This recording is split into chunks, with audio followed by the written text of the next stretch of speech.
everything is better when we are side by side. Hey, side by side, side by side, side by side. Hey, side by side, when we are side by side. Hey, T. Girl, we're back. I'm so excited. Oh my gosh. Like, we're back in the studio. We're back recording. Yeah, I'm so excited. It's been a long time, y'all. It has been a long time, and we have missed you. But we're so excited to be back with this new season. We took a kind of a longer break than we intended to, but honestly, what God did in that break was incredible. We feel like we have so much more vision, so much more passion and clarity for what communion is really all about and where we're headed. So we're so excited to share season 2 with you, or that's what we're calling it, right? Season 2. Season 2? Yeah, I guess. Like, that's what they do, right? Official podcasters. I guess so. I mean, I guess we're official. Yeah. Yes. But yes, we are so excited because season 2 is going to be all about stories. And that is really what communion's all about, is the sharing of our stories, because our stories matter and they influence, as we've said multiple times before, how we see others, how we see ourselves, and especially how we see God. And so season 2 is going to be incredible because you're going to get to hear a bunch of different people's stories, all who are unique, all who have such incredible perspective to bring to the table. And so, hi-ho, away we go. We're super excited about this season. And yeah, today, our first guest, I get to introduce. They're a very special person to me. And that is my husband, John. So John Olinger is our first guest. And John's bio says that he is a follower of Jesus who just celebrated 10 amazing, incredible, life-changing years with his wife, Erin, and who has 3 energetic, psycho, sometimes make me want to pull out my hair, boys, but the loves of our life. And we live in St. Augustine, Florida. John lives in St. Augustine, Florida. I can't make this about me. John spent 10 years as a brand and digital marketing leader for Nike and Jordan brand, including captaining. He was a captain of global marketing for Kobe Bryant. He reached a career inflection point. Man, he is wise in this bio. He reached a career inflection point after the unexpected passing of his father, and he left Nike in 2022 to begin a new venture. And that new venture is becoming a strategic consultant, an executive coach, and keynote speaker. John uses his expertise in strategy and marketing and storytelling to empower organizations and individuals to get worthy wins. John plans to publish his first book in 2024. That's right. You heard it here first, folks. In 2024, this year, John's going to have a book out. So without further ado, let's welcome John Olinger. Hello, John. Yep. Hello. Thank you for the amazing greeting and welcome. You're welcome. Hey, J.O. That's also his nickname. He's John Olinger to you guys, but J.O. to us. Yes. All of the above.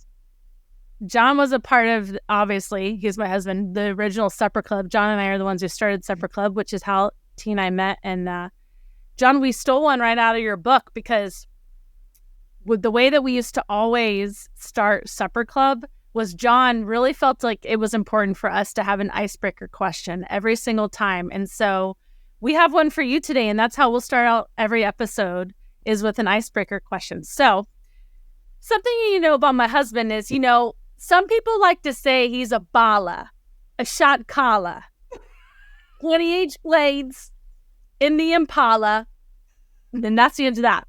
So John, and we are a family of athletes, but John played hoops. they like to call it. That's called basketball. And so, John, my icebreaker question for you today is, John, tell us, what was your most embarrassing moment in a basketball game? Really? Really? Well, I'm sure there were many, but the one that probably feels most fitting to share is the time I was playing in my alumni basketball game at Willamette University, university where I went, and I got a great steal. I got a breakaway. I thought it was a good time to dunk and just, give the crowd a little show. And as I went to jump, my foot slipped and the ball didn't make it over the top of the rim. So the crowd proceeded to laugh at me, laugh, including my wife, who seemed to be the one leading the charge from the stands. I'm not sure. I'm not sure exactly how that happened, but it was a good laugh. It was definitely the most embarrassing. It was the only time I ever got rim checked, and I will not forget that moment. I said, "Air ball." Hey, listen, he said white boy can jump, just not today. True. That was the truth. No, seriously. Okay. Hilarious. And I love having a story on you about basketball, John, because we have our own inside joke. We're not going to tell it here because this is your story. But I'm happy to have one right back at you. With that being said, every story, every book, every podcast has a title. And today, we're here. Our mission is about reconciliation with God, self, and others. And this is really us wanting to hear your story of reconciliation. So if you had to give this podcast a title, what would you call it? I think the best way to summarize my story and my journey would be difficult losses and worthy wins. That's good. That's really good. That's really good. That would definitely be a book that I'd want to pick up if it was a book. I don't know what you're planning on naming your book, but I'm so looking forward to that in 2024. You have to wait and find out. It's definitely a podcast that I'd want to listen to. And so, what's your story? I think we'd love to hear it. Let's open up the book. What's your story?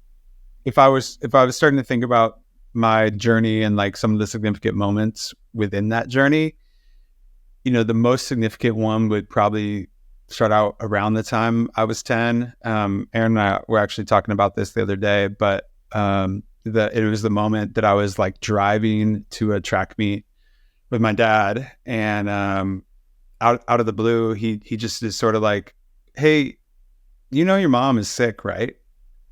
And I was like, "No, I didn't know she was sick." And he's like, "You haven't heard us talking on the phone or anything?" I was like, "No."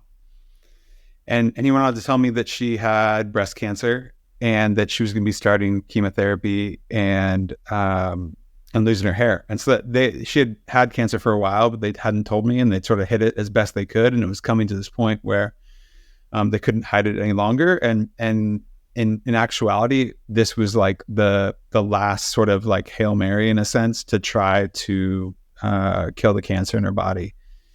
And unfortunately, the next year she ended up passing away from breast cancer, and I was 11. And so when I think about my story on so many levels, obviously lots of difficult levels, and lots of like places that, I don't know, like reactions and the way that I am even today, I'll go back and like, as I work through things with my counselor, like I keep tracing back things that I had no idea existed that go back to that moment in time.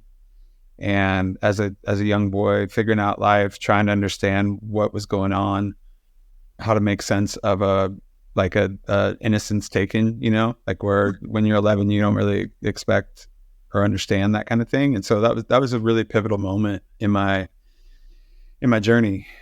I think when I start to like move the needle forward in terms of other significant moments, so I used a lot of like my fuel and my fire from my mom's loss and like channeled that into basketball. Really, like I was a runner before that, but then and my mom was super involved in my running, and when she passed away, I just like inherently, like this little part of me died, and I never went back to really enjoying running again. But instead, I like poured all that into basketball, and it ended up okay. But like the reality was, like I was a basketball player trapped in a runner's body for the rest of my life. So I made do with what I had, but it was an uphill climb. But I like literally was going to the gym in our city, which was called the Hoop. Like I was literally going there every day after school to play ball. So that was a huge part of my journey. Basketball became a huge part of my identity. Ended up, played in high school, played in college. When I was finishing up college, I had got my MBA, and I was about to have surgery, and my college coach had basically been like, "Hey, have you thought about still playing?" And I didn't really know what he meant by that. Like, I'd finished playing in college. I didn't have any eligibility left, and he was talking about going overseas, and I had no idea how to get that started really. And so he offered to give me a little bit of money to go on a traveling tour with an organization called Athletes in Action. And Athletes in Action, we would basically on this tour that I ultimately went on to Israel. During the day, we'd travel around and see all the historic biblical sites, and then at night we played like a round robin tournament in Bethlehem, so inside the West Bank. So like two very, very different experiences, but a really, really impactful trip for me. So much so that I had I'd been so after my mom died, I was really mad at God for a while, and then ended up saying about a year after she passed, I said, okay, I want to be a Christian. But I was really just like a good kid. And so when I went to Israel on this trip, that was like a life-changing moment for me. Getting to see the Bible come alive, hearing the stories, getting to walk the places Jesus walked. And ultimately we ended up going to the Jordan River, and my coach that took us on the tour ended up baptizing me in the Jordan River. And I would say that trip was really pivotal for me in terms of taking my faith from being something that I just thought about to something I was trying to live out. Like this story sticks out to me. Like when we were standing during that trip, we were standing on at the Sea of Galilee, and our coach is like, "Hey, this is where Jesus invited the disciples to follow him." And the big takeaway was that those disciples couldn't say, "Hey, Jesus, we're going to follow you. We'll just be right here at the sea. We'll stay here, but you go ahead and go on. We'll follow you." In order to actually follow Jesus, they had to literally follow him.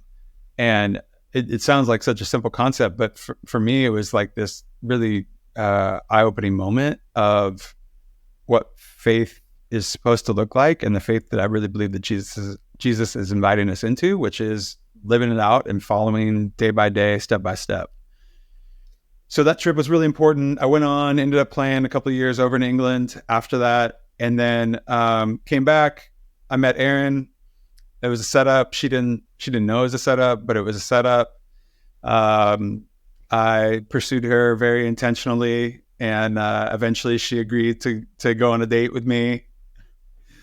And eventually, but so we started dating, and things were going well for a while, and then we just ran into like a roadblock where we just couldn't move forward, and we tried to work through it, and we just weren't seeing eye to eye and couldn't get on the same page, and eventually like came to this place of deciding to break up, and really with me saying, "Hey, I need to go to counseling."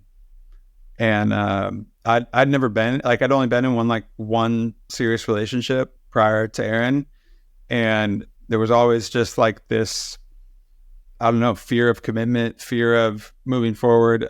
I don't know exactly what it was, but I knew that by that time, it was 16 years later since my mom passed away, 17 years later, and I just wasn't able to do it. And so I felt like I needed to just go process it with a counselor. And so my time going to counseling was really, really impactful for me in understanding my journey and understanding myself a lot better, and also understanding Erin better, and think about what that dynamic was and why we weren't able to move forward. And so, eventually I went back to Erin thinking maybe that we weren't going to get back together because of where we both were at in the journey. And it turned out like in the midst of me going to counseling and her praying and going on the journey, like God had done some things in both of us that ultimately came to the place of saying, all right, let's give this another shot. And so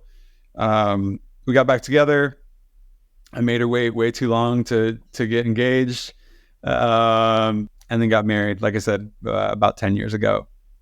So obviously that's a super impactful part of my journey, and going to counseling and addressing some of my past wounds was a huge part of that.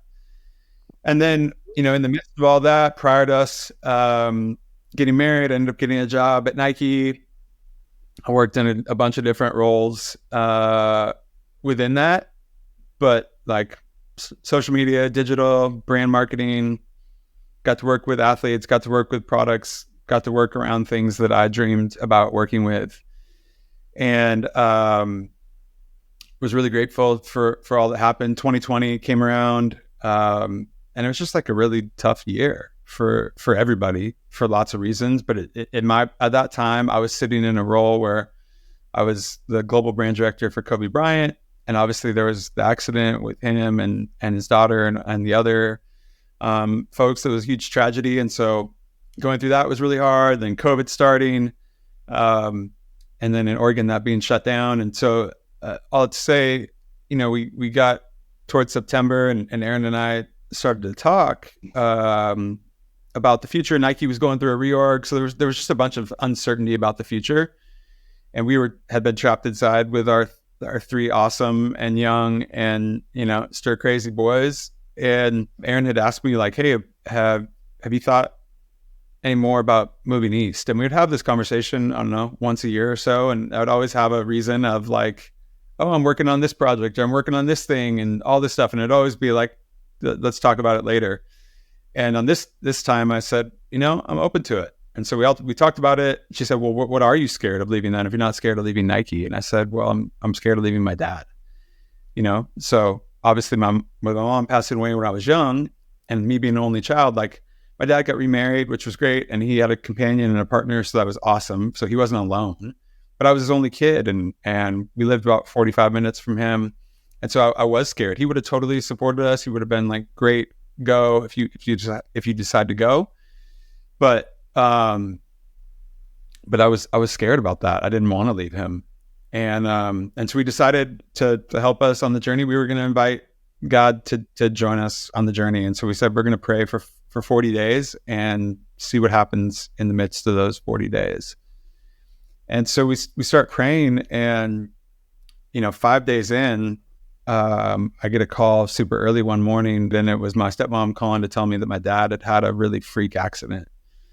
And he had slipped in a parking lot, hit his head, and he was going to the hospital. And it's like, wow, okay. That's not really how we saw the prayer journey going. And so ultimately I said, okay, well, it's not how we saw it going, but let's keep praying and see what God's going to do in the midst of that. So we're praying. My dad's still in the hospital. He's in and out of the ICU. It's not awesome. It's COVID also timing. So only one person could go see him a day. So my stepmom and I were alternating, going to see him, just like a bunch of stuff. And then we get to day 40 of the 40 days of praying, and not 39, not 41, but day 40 is the day that Nike says to me, you still have a job. And I was super grateful for that. But the job that I really wanted, it wasn't about a title. It was about a certain type of work and having more opportunity to pour into other people. That wasn't the job that I was given. And the reality was like 5 of my 6 bosses had been fired, the previous month in one day. And so all the people who really knew what I wanted and really could advocate for me weren't there. And so the job I got was great. I was grateful to have it. But it also was like sort of this freedom in some ways to say, like, I guess we can be open to what happens from here. And so Erin and I talked that night, And she was like, "Hey, what do you feel like God said?" I said, I feel like God said you can choose. I trust you. And she felt the same. And so we said, okay, well, let's table the conversation about what we really do. Like it wasn't clear if my dad was going to fully recover or if he was going to be fully dependent or what was going to happen. And so we said, let's just see what happens with my dad. And unfortunately, over the next like 20 days, his body and his brain just could not get on the same page. And eventually they came to us and said, there's nothing else we can do. And he was deteriorating, and so we ended up having to put him on hospice and say goodbye. And so, that was a pretty crazy set of time. And so when the dust settled from my dad's passing, a couple weeks after he passed away, I told Erin that I felt like we needed to move and be closer to her parents, and that life was really short. And so we didn't know how much time we were going to get, and they wanted to be in the mix with us and love our kids, and we were living a long ways away from them. And so we began that journey of figuring out what that would look like to go there. And I would say, along the way there, like, God was sort of dropping breadcrumbs about leaving the corporate world. Wasn't necessarily what I was looking for, but those breadcrumbs ultimately sort of led me to where I'm at now in terms of a career place of being an entrepreneur and a coach and a speaker and figuring all that out. So that's my story. That's your story, and you're sticking to it. That is, wow. I've had the pleasure of being able to do life so closely and so intimately with you. And hearing your story, I remember walking through, especially the latter seasons with you, and there's so much in there. I don't think I even knew how much God was in the details. But wow, you weren't lying when you say difficult losses. And knowing you and having been inspired by you, and constantly I'm inspired by you and the way you challenge me to walk and everything. It means even more knowing your story, and how you've pushed me to live out worthy wins. And so I think, when I listen to your story, the thing that really stands out to me and perplexes me in so many ways is, oftentimes grief, especially deep grief from losing a parent, will force us to become angry with God or turn away from God. And, you talk about the beginning and entering a relationship with God, and after your mom's passing, and how you turned to God versus away from him, when I feel like so many people would have run away. But then even more so, like after your dad's passing, like you entered 40 days of prayer, and 5 days in, your dad falls and has this tragic accident, not knowing where it was going to go. I didn't know you guys were praying at the time, but I remember the journey of, it wasn't getting better. The only thing I can think, and what I'd love to hear from you, is like, how did you remain? How did you stay?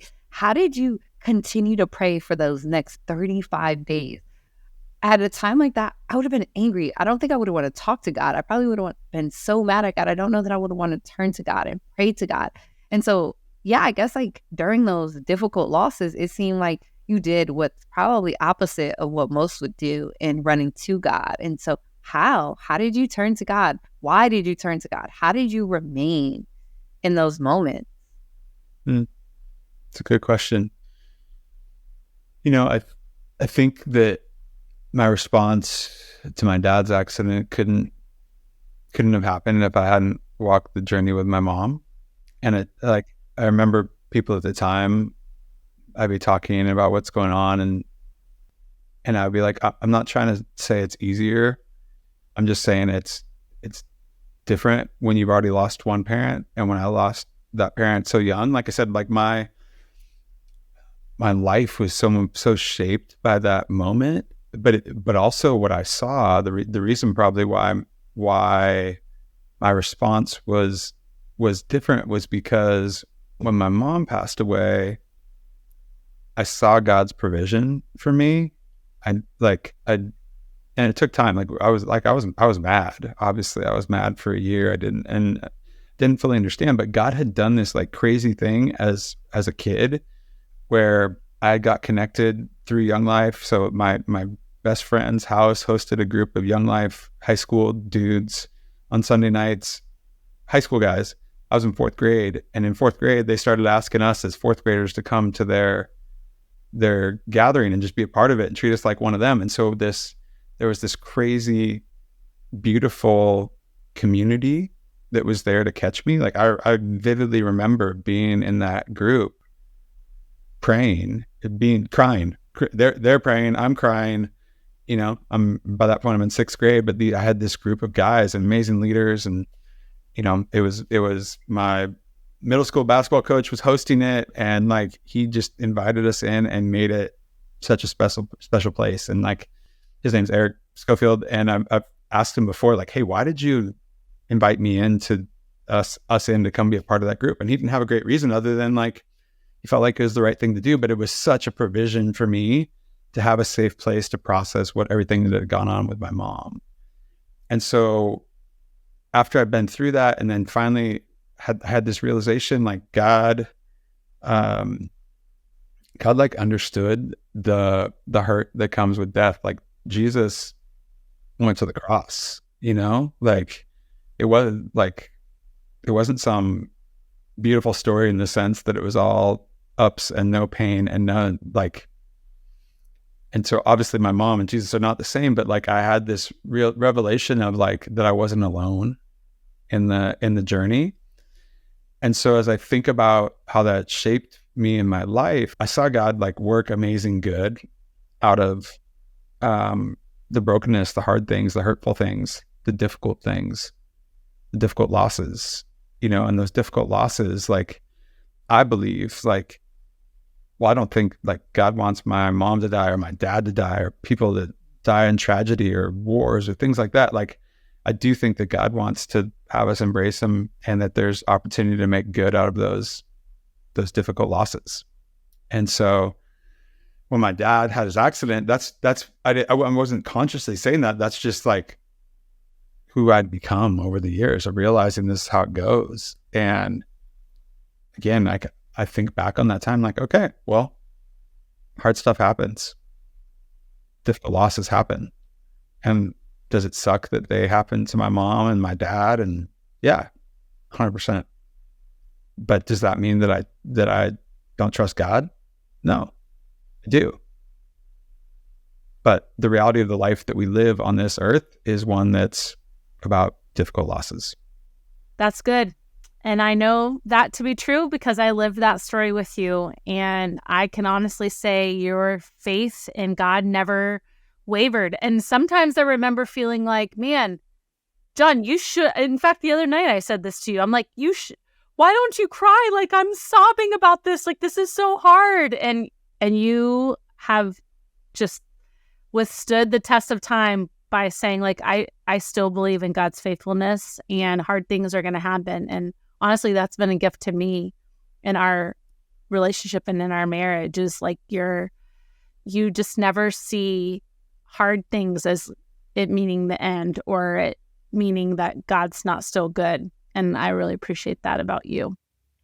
So, you know, John, my question for you is, prior to meeting me, and even while we were dating and in a relationship, it seemed as though you closed yourself off at times from allowing anybody too close, or you just didn't want to get hurt.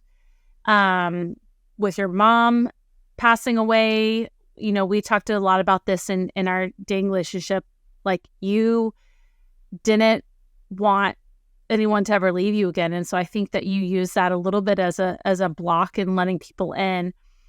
And now, you know, with your business, with When Where It's Worthy, you are doing the opposite. I mean, you have a business that's all about doing life intimately and vulnerably with others. And so my question for you is, how do you foster that intimacy with others in their most vulnerable moments?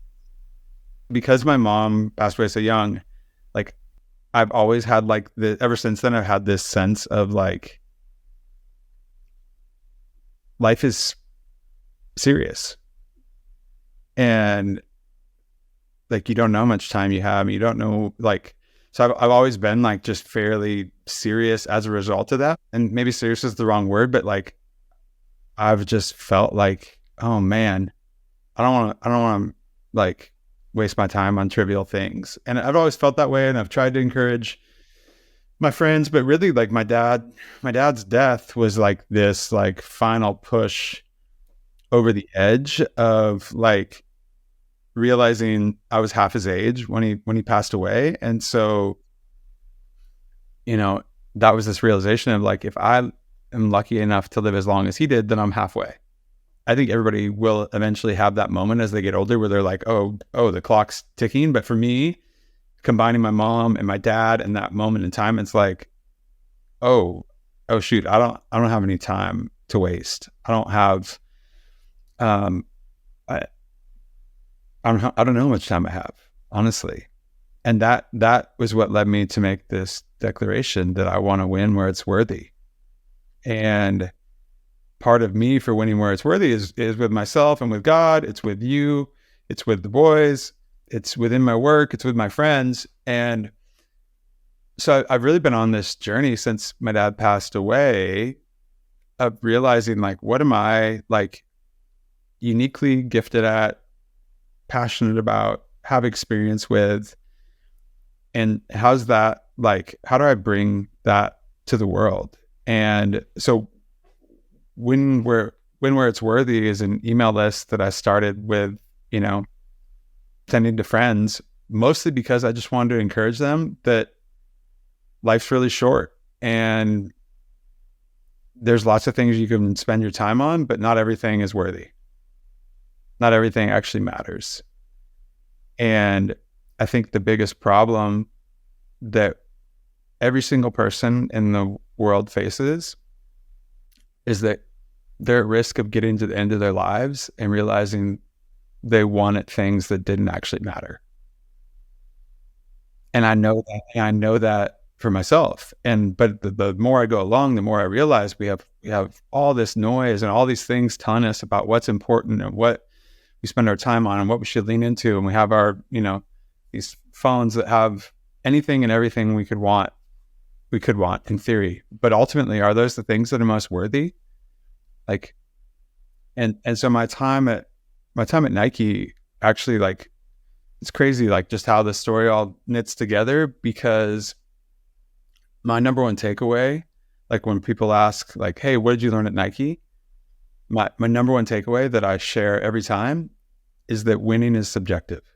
And so I had this realization, the only way to win is to clearly define what it means to win. And I want to win where it's worthy. And then this realization of my life experience at Nike with realizing winning's subjective. And so these two things come together then, where I start writing this email almost every week, sometimes every other week, to my friends, reflecting on what does it mean to actually win in the places that are most important, the places that are actually worthy. And so what I'm sharing through my business is this through line of both personally and in organizations, there's the same risk that you spend your limited time, resources, and attention on things that don't actually matter, whether that's your personal life or that's your organization. And so, you know, this is like a prime example of like difficult losses, but these like difficult losses like have shaped the way that I think and given me, again, putting this like unique thing that not only I just have a very unique blending of all those things coming together to say, hey, how do I want to serve the world?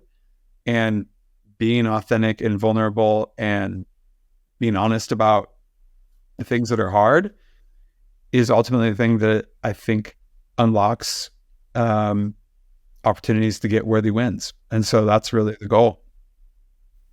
so good.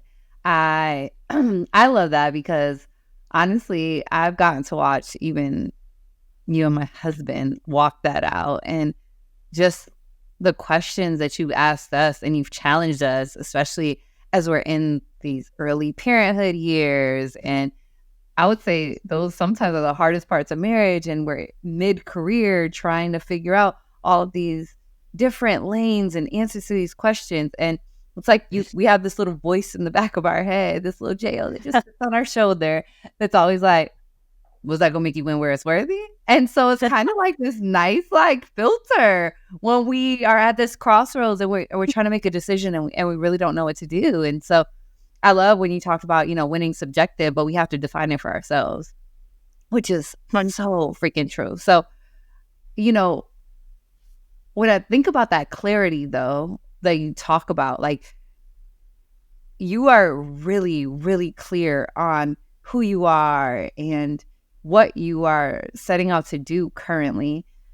But you also had a lot of transition in your life, from hooper, basketball player, to corporate, to now entrepreneurship, author, speaker. And, a lot of times when we have those major life transitions, a lot of what we can feel is this, the best I can say is like identity shifts, like these questions of like, oh my God, am I in the right place? Am I doing the right thing? Am I qualified for this? Like, am I still walking according to my purpose? I feel like those moments of transition really call us to question ourselves. And so how did you anchor yourself in those moments to, like, in your identity, knowing who you are, knowing what God has called you to be, especially when what you could see is a bit uncertain? I remember very distinctly wrestling with my identity right after I finished my MBA. So I had gone from successful high school basketball player to successful college basketball player to getting my MBA.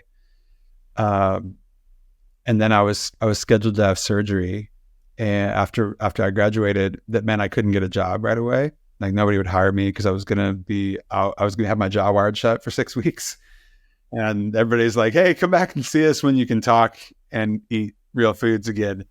And so I was in this major reflection point. I wanted to do something meaningful. Like there's this. It was a rainy day in April, right before I was about to graduate with my MBA, and I was sitting in a coffee shop, and I looked outside, and I saw this person begging for money as people walked by, and ultimately, like, basically not showing this person any dignity, like no eye contact, no anything. And so it made me realize that, like, oh, maybe I could spend this time while I'm waiting for surgery, like volunteering with the folks who don't have homes in the city that I was living in.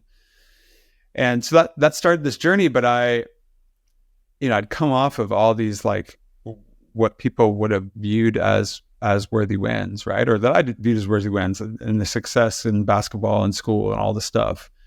And then I was stepping into this place of, not only do I not have a job, I'm hanging out at the Union Gospel Mission and with people that don't have homes, and serving meals underneath bridges, which, again, to the world, they're like, "What are you doing? You just got your MBA. You had all this success." And at the same time, on the inside, I'm wrestling with, what am I doing? Who am I? What am I going to be? And there was a conversation I had with a friend in the midst of all that, where I realized that I had to come to accept it. If I wanted to live differently, that I had to realize who I am is not what I do. And that's a process. That's a journey. Like, we get so much. I had gotten so much identity from basketball and success, as it was viewed by others, that, like, it was really hard. I found myself in that summer always trying to justify myself to, I'm going to write a book, or I'm going to do this, or I'm doing, like, trying to make myself sound like something. And but that wrestling with that, and hanging out with people who were literally viewed by society as less than, as unworthy. That whole thing was a part of molding me and shaping me and thinking about identity, where it doesn't mean that, as I went on to play basketball overseas or work at Nike, it doesn't mean that there weren't still times where my identity was my work. But I was constantly had that voice in the back of my head that who I am is not what I do. My success in life, my standing with God, like none of those things are dependent on what I do. Who I am is that I'm a child of God, just like everybody else.